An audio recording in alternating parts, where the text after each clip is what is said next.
Welcome to one of the most haunted homes on the Eastern Seaboard, the Peyton Randolph home. Nearly 24 people have died in or around the home since it was built in 1715.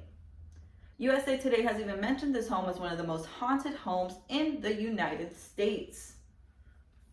Sir John Randolph purchased this home in 1721 and later purchased the eastern lot in 1724. Upon his death, the home was willed over to his son, Peyton Randolph. Peyton Randolph is actually one of our founding fathers.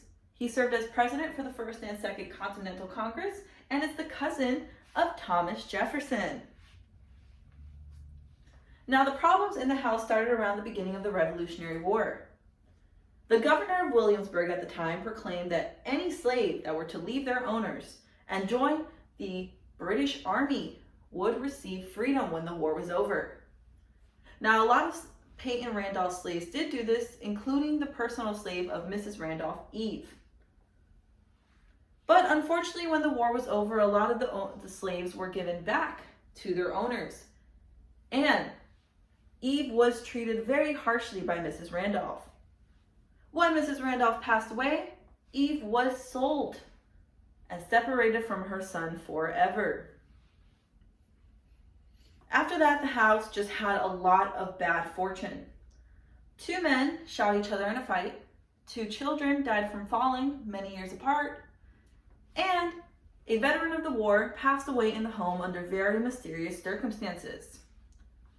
The earliest known ghostly happening that we have is a written account by the Marquis de Lafayette himself in 1824. At the time, he was touring the States and asking veterans about the war. When he was in Williamsburg, he stayed in the Randolph home. He wrote that he found himself to be very fortunate to be staying in the home of such a great man. Upon entering the foyer, he felt a hand on his shoulder. It nudged him as if trying to stop him from entering. When he turned to see who was there, he found that there was nobody there. He also wrote that the nights were restless because he was kept awake by the sounds of voices. Now, another more recent happening that we have is one that happened in the 1960s. At the time, the home was being used as an overflow dormitorium. One of the young men that was staying there at the time recalled that while he was sleeping, he felt a tug on his arm. At first, he thought he was just dreaming, but that belief was quickly diminished when the bed started to shake violently. He stood up to see what was going on, and he found that there was nobody else in the room.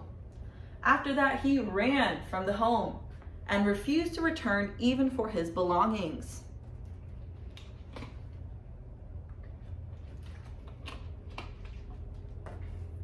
Now, the next story I have for you guys is one that happened to a local security guard.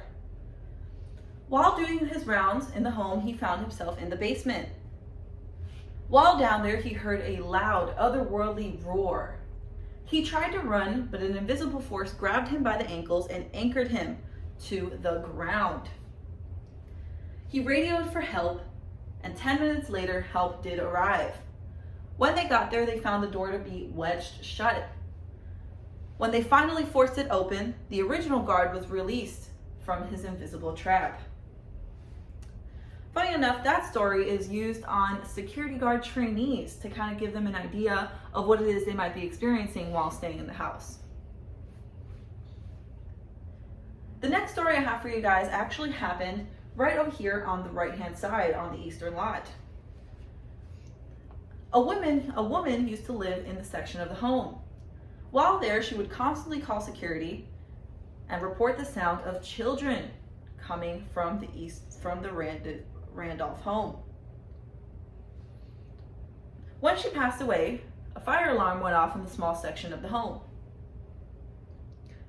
The security guard that responded to the call didn't have a key, so he had to force himself in. When he walked into the room, he found a white material all over the floor and a fire extinguisher sitting in the middle of the room. Now, what was weird about this is that none of the white material was on any of the objects in the room. It wasn't on any of the walls in the room, and it wasn't on any of the other rooms inside of the house. They also noticed that there weren't any footprints on top of the white material, which means there might have been an intruder inside of the house. There was also no intruders outside of the house either. They did check. When they walked up to the fire extinguisher and picked it up, they found a perfectly untouched circle underneath it. Now, to this day, they haven't found a pin to the fire extinguisher, but we still can't explain how a fire extinguisher made it to the middle of the room, expelled all of its content in a very neat and clean pattern while staying stationary. In addition, no footprints were ever found.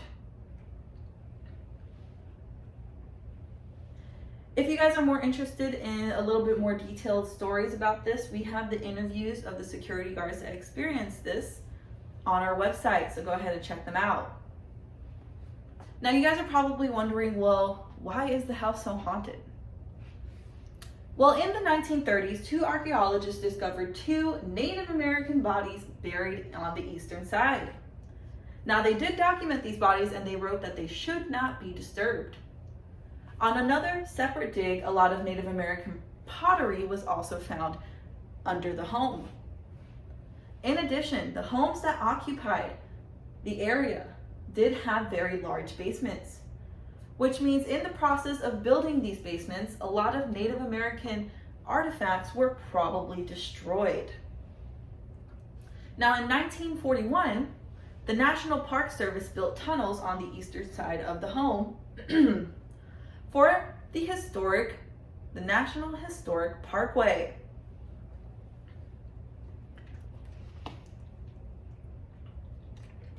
Now, can you guess what happened during the construction of these tunnels? The 2 documented Native American bodies were disturbed. Now, this is what we believe is the cause for so much paranormal activity in the home or around the area.